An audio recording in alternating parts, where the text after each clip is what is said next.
नमस्कार बंधुरा आमार आजकेर रेसिपि कातला माछेर कड़ाई पातुड़ी। हाथे जदि अल्प समय थाके और अल्प समयेर मध्य किछु माछेर भालो रेसिपि बानाते चाओ ताहले एई रेसिपिटी अवश्यई एकबार ट्राई करते पारो। तो चलो रेसिपिटी देखे नाओ। कातला माछेर कड़ाई पातुड़ी बानानोर जोन्नो आमी एखाने 6 पिस मतो कातला माछ नियेछि और एखाने आमी पिठेर दिकेर और पेटी दु रकमेर माछई किन्तु व्यवहार करछि। एबार একটা মশলা বানিয়ে নেব। তার জন্য একটা মিক্সার জার নিয়েছি, তাতে দেব 1 চামচ কালো সরষে, দেব 1 চামচ সাদা সরষে, এবার দেব কয়েক টুকরো আদার কুচি, দেব একটা কাঁচা লঙ্কা, এরপর দেব সামান্য পরিমাণ নুন আর সামান্য জল দিয়ে মশলাটা খুব স্মুথ ভাবে পেস্ট করে নেব। সরষে বাটার সময় যদি সামান্য পরিমাণ নুন আর একটু কাঁচা লঙ্কা ব্যবহার করা হয় তাহলে সরষে বাটার পরে সরষেটা কিন্তু একদমই তিতো হবে না।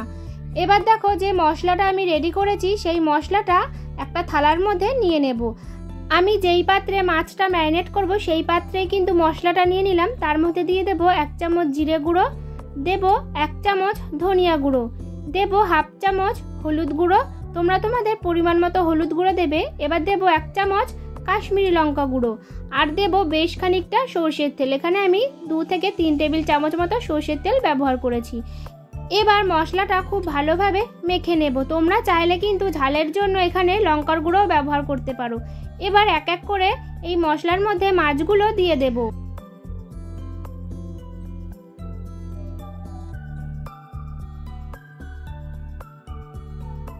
এবার খুব ভালোভাবে মশলাটা মাছগুলোর গায়ে মাখিয়ে নেব।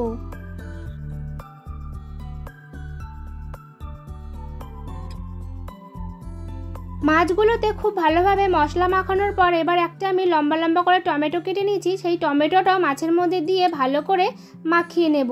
এবার দেখো একটা কড়াই খুব ভালো করে গরম করে নিয়েছি, তাতে দিয়ে দেব 2 থেকে 3 টেবিল চামচ মতো সরষের তেল। আর এই রান্নাটা কিন্তু সরষের তেলে করলেই বেশি ভালো হয়। তো দেখো তেলটা কিন্তু খুব ভালোভাবে গরম করে নিতে হবে। তেলটা ভালোভাবে গরম করে নেওয়ার পর এবার এতে আমি দিয়ে দেব সামান্য পরিমাণ গোটা জিরে। জিরেটা যখন একটু ভাজা হয়ে যাবে তখন এক এক করে মশলা মাখানো মাছগুলো আমি তেলের মধ্যে দিয়ে দেব।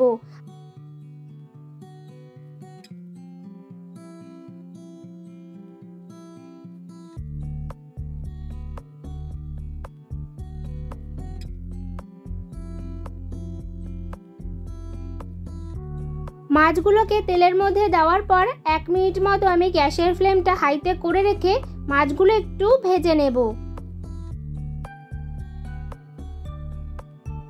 1 মিনিট পর মাছগুলোর একটা দিক যখন ভাজা হয়ে যাবে তখন আমি মাছগুলো একটু উল্টে দেব। আর একটা বিষয় অবশ্যই খেয়াল রাখতে হবে, মাছগুলো কড়াইতে দেওয়ার আগে কড়াই আর তেলটা যেন খুব ভালোভাবে গরম করে নেওয়া হয়। তেল আর কড়াই যদি খুব ভালোভাবে গরম করে না নেওয়া হয় তাহলে মাছগুলো এরকম উল্টানোর সময় কিন্তু ভেঙে যেতে পারে। এবার দেখো সবকটা মাছ আমার উল্টে নেওয়া হয়ে গেছে। এবার এই সাইডটাও আমি 1 মিনিটের জন্য গ্যাসের ফ্লেমটা হাইতে করে রেখে একটু ভেজে নেব। 1 মিনিট পর মাছের যখন দুদিকটাই খুব ভালোভাবে ভাজা হয়ে যাবে তখন আমি যে মশলা মাখানো টমেটো আর যে বাকি মশলাটা ছিল সেই বাকি মশলাটা আমি মাছের ওপরে দিয়ে দেব। এবার হালকা হাতে খুন্তির সাহায্যে মাছগুলো একটু নেড়ে নেব। যেই থালাটার মধ্যে আমি মাছগুলো মেখেছিলাম সেই থালা ধোয়া আমি অল্প পরিমাণ জল দিচ্ছি। এখানে আমি হাফ বাটি মতো জল ব্যবহার করেছি। এবার হালকা হাতে আবার একটু নেড়ে নেব। তারপর এখানে আমি আরও 1 বাটি মতো জল দিচ্ছি, প্রায় ওই 1.5 বাটি মতো আমি এখানে জল ব্যবহার করেছি।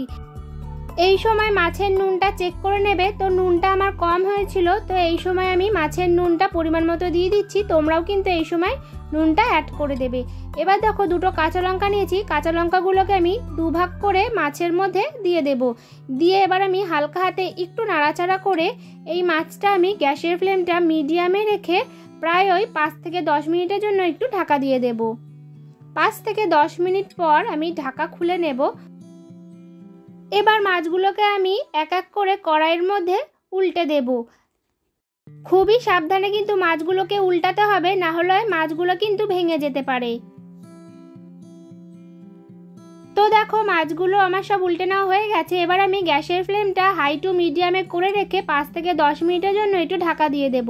5 থেকে 10 মিনিট পর ঢাকা খুলে নেব। তো দেখো মাছের গ্রেভিটা কিন্তু একদমই মাখা মাখা হয়ে গেছে আর মাছগুলোও কিন্তু খুব সুন্দরভাবে সিদ্ধ হয়ে গেছে।